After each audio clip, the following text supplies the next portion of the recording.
Question number 5. What do you eat? Whatever the fuck I want. Pardon my French. No, not really. Here's the thing, guys. Weight loss or weight gain is calories in versus calories out. And it took me a really long time to understand that. It took me a really long time to understand that to be ripped and to be muscular and to be lean, I didn't have to eat chicken and broccoli and rice 5 times a day and do protein shakes on protein shakes on protein shakes. I got to a point where I was eating 8 meals a day, 6 to 8 meals a day, and I wasn't enjoying one of them. I would go out on the weekends and I would have a cheat day, and then I would spend all of Sunday trying to, cut my calories back or do extra cardio, and I was just in a very unhealthy spot. You could say that I had an eating disorder. I had an eating disorder, and I was obsessed with having abs and it all stems from the missing pec. I understand the way my brain works. It's not playing tricks on me. I've got it figured out. But I was in a place where I was so focused on looking a very certain way and presenting a very certain way to social media and to Instagram, because that was what I was selling, right? That was my brand, that I was eating in probably a way that was not very healthy, mentally or actually like healthy. Even though I was ripped, probably wasn't healthy. The truth is, you need some variety in your diet, and you need some kind of, I think mentally you need to be able to eat things that you crave or that you want, and you need to be able to enjoy them without feeling guilty about them. So what do I eat? My eating is very simple. I wake up and I do eat pretty much the same thing every day. The trick is I love it. I love what I eat every day. And if I want something different that day, I will have it. And so basically what I eat, I wake up, I do intermittent fasting from the time I wake up till about 2:00 in the evening or in the afternoon. And then I eat from 2 to 10 p.m. So my first meal is a Vital Proteins collagen shake and an apple. That's a very lean protein to kind of start your metabolism going, and it's best to break your fast with a lean protein. And then I do an apple. And my first big meal is a giant salad. I know that sounds so like, what? It's a salad, but I love it. It's really tasty. I do lentils, steamed lentils from Trader Joe's, tomatoes, this kale and Brussels sprout mix, arugula, and spinach. And then I put goat cheese on top of that, and then I put a couple scoops of hummus in it, olive oil, vinegar, and then I put my Mediterranean grilled chicken on top of that. I put a recipe for that on my Instagram Reels. You can check it out. It's very simple. It's like salt, pepper, garlic powder, lemon, olive oil, and you just sear it both sides. It's fantastic. After that, later in the afternoon, I'll do a couple hard-boiled eggs. I'm a big egg guy. I love eggs. And then I'll do a couple dates and peanut butter usually. That's a really nice little treat, midday snack. And dates are considered a superfood. They're extremely good for you. I love them. And if you put peanut butter on them, they taste like a Reese's cup. So that's nice. And then I'll do a protein shake and my greens juice. I absolutely love both. I use Organifi greens juice. It's fantastic. There's so much stuff in it. I will do another video specifically talking about the supplements that I use. But they're very, very minimal. And so protein shake, greens juice, and then later in the evening, I will do what I call a Chipotle bowl. So I'll do brown rice, sweet corn, some kind of ground meat, usually ground turkey or ground beef, or like beef tips, like steak. and then peppers, onions, mushrooms, and I'll take some of this kale mix, the Brussels sprout mix, and throw it in the peppers and onions, steam it up, saute it up, and then put it in a bowl, like literally I'm at Chipotle. And it is just delicious. And then at the end of the night, if I want it, and I say if I want it, I just happen to want it every day. I will have a few squares of dark chocolate, like 4 squares of dark chocolate. I found this really good dark chocolate bar. I post on my Instagram story all the time. I buy it at Trader Joe's. It is fantastic. Yeah, it's great. It's great. And I have that literally every night. Now, if I want something different, say I want to go to Shake Shack. I live right down the street from Shake Shack. I could go get 2 cheeseburgers if I wanted to. The way you incorporate a cheat meal is you just taper your calories for your other meals. So maybe you have a massive cheat meal, maybe you only need 1 meal that day. Or maybe you have your massive cheat meal, maybe you only need like your protein shake and a couple pieces of fruit that day. Maybe I'm gonna get Fresh Brothers pizza delivered tonight, which is a very strong possibility. I just need to kind of taper my way around it for the rest of the day. Now I'm not gonna be able to think about anything but Fresh Brothers for the rest of the day. Maybe their pizza called DeWorks, it's like a deluxe pizza. Stop it. But what I would do is I would just kind of lower my calories either going into the meal or after the meal, maybe the next day. And that's how I kind of survive the weekends, and I don't beat myself up about it. Don't beat yourself up about it. Just kind of get back on track. If you have a cheat day, just get back on track. You're fine. You're doing fine. Question number 6. What supplements do you or have you used? It's a great question. I get it all the time. I've stuck to the basics my entire life.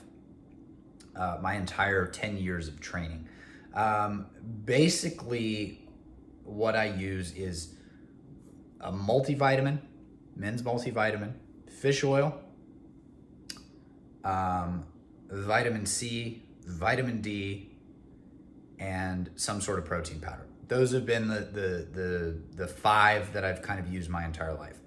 Now, if we're talking strictly about like performance related supplements, like workout related supplements, I believe all you need is protein powder and a multivitamin. I think you're good there. But if you want to get fancy, I have nothing against pre-workouts. I just can't use the caffeinated ones anymore. I like a cup of coffee, and I like the Genius brand pre-workout. It's got arginine, it's got beta-alanine, and a couple other things in it, but they're all natural sources. I really like it. It has no caffeine. It gives you the pump and it gives you the focus, but it doesn't give you like the jitters. This is not a sponsored video. I just happen to use that pre-workout. I'm actually out right now and I need to order it now. But I like coffee as my pre-workout. Now, if you want to get into like creatine, I am like a poster child for creatine. If I started taking creatine today, by tomorrow, I would be up 5 pounds. It works for me really well. If I want to bulk up a little bit, which I probably will this winter, put on a little bit of extra weight, maybe get up to like 185, 190. That would be fun. I would take creatine and I would eat a little bit extra. Now, I'm not currently using any creatine. There's no creatine in my pre-workout or anything like that, but I think creatine is really good. BCAAs, I get a lot of questions about BCAAs. I cannot tell if I've taken a BCA or not. Like some people are like, oh, use this BCA, your performance will be so much better. I can't fucking tell. I really can't. Like, I might as well have just had like Kool-Aid. My body responds no differently to BCAAs. I don't notice a quicker recovery. I don't notice anything. Now, some people swear by BCAAs. Some people just like it because it makes their water taste good. I'm not one of those people. I'd save your money. I'm not going to recommend a BCA to you. As far as what protein powder to take, I was very much a whey protein powder. Whey is the way. But now I'm using a plant-based protein powder and I've completely shifted. I was starting to feel very bloated using a whey protein. I was starting to feel kind of lethargic using a whey protein.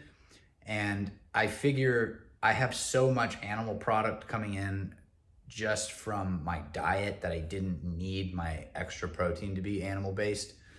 So I switched to Orgain or Organifi vegan protein powder, and I like it a lot better. It tastes great. I drink my protein shake and I don't feel like I've just had an Irish car bomb, which is fantastic. And yeah, I like that. I like it a lot. So those are the supplements. And there's so many supplements. Don't listen to everything. I worked in a GNC in college. I worked in a complete nutrition. I know the back end of like the markup on supplements, number one, and I know the shadiness that goes into the supplement industry. There's no FDA regulation. So if you're buying supplements, be very careful. Find a brand and stick to the brand. If I can recommend one, I do also, I'm going to go back on that really quickly. I really like a greens powder. I think a greens powder is very important. I do use a greens powder every day. I use it from Organifi. It's the best one, hands down, on the market. I mentioned it earlier. I post it on my story all the time. If you use my affiliate link, you can get 15% off, which is great because it is expensive. It's expensive because it's good. And if you tried to buy the ingredients separately, you'd probably have to go to 9 stores and you'd probably spend more than you would on the bottle. So it's a great one-stop shop for your greens and things like that. Superfoods. It's a greens and superfoods powder, and it's perfect. It's a perfect supplement. So I do that and my protein shake together now. So yeah, I think sticking to the basics is the best way to go. You do. Question number 7, what kind of workouts do I do? My coffee is getting cold. That's a problem. What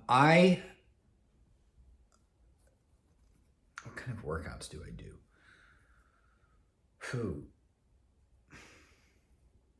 It varies. It varies based on the goal that I have at the moment. And the reason I say that, when I was trying to maintain a weight of about 195 to 200 pounds, I was training every day, basically like a bodybuilding split. I was doing a chest day, a back day, or a chest and back day, depending on the week, a leg day, a shoulder day, an arm day. And that style of training is very old school. It's not antiquated, but it's old school. It's the way that Arnold trained. It's the way that the classics trained. It's the way that bodybuilders train. I got tired of that. I got really tired of spending that much time in the gym. I got tired of spending that much time devoted in a day to a workout. So I've tried to be a bit more functional and a bit more productive in a workout. So I like training. Right now, I'm doing my Gladiator program, shameless plug. It's a fantastic program. It's $200 for 26 weeks. With me as your coach, you get the whole plan up front. You go through 26 weeks. The transformations are, I'm very proud of it. I'm very proud of my clients and I'm very proud of my program. But I'm doing the Gladiator. So I'm doing 4 days a week. It's a push day. So you're training chest, shoulders, triceps. And then the next day is a pull and legs. So you're doing back and legs and biceps and traps. And then you rest, take a yoga day, take a hiking day, whatever you want to do. And then you repeat your push day and then your back and legs day. That is how I'm training now. And I'm also incorporating a lot of yoga every day. And that is, I feel the best I've ever felt right now, physically. I don't have any back pain. Obviously we're in the middle of a pandemic and the gyms are still closed in LA. So I'm not lifting any heavy weight right now. And my lower back feels fantastic. I don't have any that kind of compounded feeling in your lower lumbar vertebrae. There's no pressure there anymore because I haven't been squatting. I haven't been deadlifting or anything like that. So yeah, those are the kind of workouts that I do. Highly, highly, highly recommend the Gladiator. You can email me at theonepeckwonder@gmail.com for more details on that. Question number 8. What would your advice to someone who's just starting out training? What would my advice be to someone who's just starting out their training? My advice to someone who's just starting out in the weight room, trying to make some gains, is stick to the basics. Stick to the basics. You don't need to get fancy yet. You don't need to be doing any like Bradford press or like Bulgarian, stick to the basics. Master the basics. Master your form. Master your form on the bench press. Master your form on the squat. Master your form on the pull-up. Really nail down your body weight exercises. Pull-ups, push-ups, pike push-ups, air squats, things like that. Work on agility. Don't just try to get like muscled up. Try to figure out how to get your box jump up. Try to figure out how to nail down a pistol squat. Work on functional, quote unquote, functional movements. Work on your speed. Don't just start doing curls. If you train the right way, you probably won't have to do curls. But stick to the basics. You learn your squat, learn your deadlift, learn your bench press, learn your bent over rows, learn your pull-ups. All of those things will serve you throughout your training, the lifespan of your training. And if you do them right, and you do them right first, you won't form any bad habits. Get a coach, pay for a personal trainer. Don't pay for a shitty personal trainer, pay for a good personal trainer. Get an online coach that will Zoom you. Get an in-person coach that will critique you and that won't let you work out. Somebody that's not gonna, stand around and check out girls or text while you're working. Somebody that's gonna really show you the basics. Or just research the basics. There's so many YouTube videos that go over form and like proper form. Just when I say nail down the basics, I don't mean just do the basics. I mean nail them down, perfect them. Literally make them perfect. Make your bench press perfect. Squeeze your shoulder blades in, push through your feet, squeeze the bar, and press. Don't try to just do your arms and make some awkward thing where you're not even really working your chest. Really figure out how to master it. When you're doing a deadlift, keep your back straight, keep your chest up, keep your chin up, pull the right way. And your squat, push your ass back, get low. Don't put all the pressure on your knees. Master them, perfect them, make it an art. And then you won't have any bad habits that you have to, correct later. You won't have any, injuries, probably. You probably won't get injured. If you're doing everything right, if your form is perfect, you're not going to get injured. And don't let the ego drive you. Don't lift more than you can. I'm all about figuring out how strong you can get. The only way, I think, Russell Crowe says the only way you can figure out how powerful you are is to keep testing your limits. Always test your limits. Use a spotter though. Do it carefully. Don't let your first bench press attempt be 225. But it does feel really good when you get the 2 plates. A clean first rep feels really good. I miss the bench press.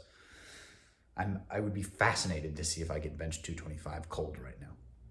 But yeah, that's my advice to somebody who's just starting out. Just be careful. Question number 9. How did I get into acting? Transitioning out of fitness finally. The best way to, there's no one size fits all for getting into acting. Everybody has their own coming up story. The best thing that I would suggest to anybody who's trying to get into it is take a class. Don't just be one of these guys that moves to LA and I'm definitely a good actor. No, study it. Master your craft, become good. And then you need headshots. You need your databases, your Actors Access, your LA Casting, your casting networks, like all of these websites where you can submit yourself on like student films or independent projects, things like that. So you can actually build up a reel, a demo reel of your performances. You need headshots. But seriously, if you're looking to start acting, just get into a class. Now, how did I get into acting? I took theater classes in college. I was minimally involved in theater in high school, but I was just fascinated by it from a very early age. I was fascinated by. I remember my parents showed me the Christopher Reeve Superman when I was a kid, and my parents were very quick to explain he's not really Superman. That is somebody being paid to pretend to be Superman. And I was like, well, that's what I want to do for the rest of my life. So that was kind of my first thing. And then all through high school, I was making like kind of movies with my friends. I made a feature-length Batman movie where I played Batman. I'm trying to get that on YouTube. We're trying to find a copy of it. But yeah, I just got really into it, and I studied it. And I studied actors that I really liked. And then I got into classes when I was in college. And if you're in North Carolina, I would highly recommend studying with Burgess Jenkins at the Actors Group in Winston-Salem. If you are in Atlanta, I would highly recommend studying with Sarah Mornell at Mornell Studios. She's the absolute best in the area. She's fantastic. She's brutal, but she's sharp and she's good, and she will make you better. And then if you're in LA, I would recommend studying with John Rosenfeld or Gregory Berger. They're both very good. And do some improv. Do Groundlings. I did Groundlings. I loved Groundlings. But yeah, just get into class. Just get good. Just get really good. And then when you're good, then you can start building a reel and start kind of getting out there. But don't be one of these guys that's just like, oh, I've never taken an acting class, but I sure do need an agent. No, get good first. Get a foundation for your craft. Study your craft, and commit to it. It's not for hobbyists. To make a real go at it, to make a real career move at it, you got to give it 100%. And isn't that the same? Doesn't that ring true with everything in life? Whether it's fitness, whether it's acting, doesn't matter. If you want to be good at something, you got to give it 100%. All right, question number 10. Who were your first mentors? I get this question a lot. Who I've looked up to, who I've followed, who's been a mentor to me. So we'll talk about all of them. It's cold, officially cold. My first two mentors are the cliche, but my mom and dad were both huge influencers on me. My dad was a Golden Glove boxer. He was a supreme athlete, all-American quarterback. He really taught me how to work, to be good at sports, to be good physically,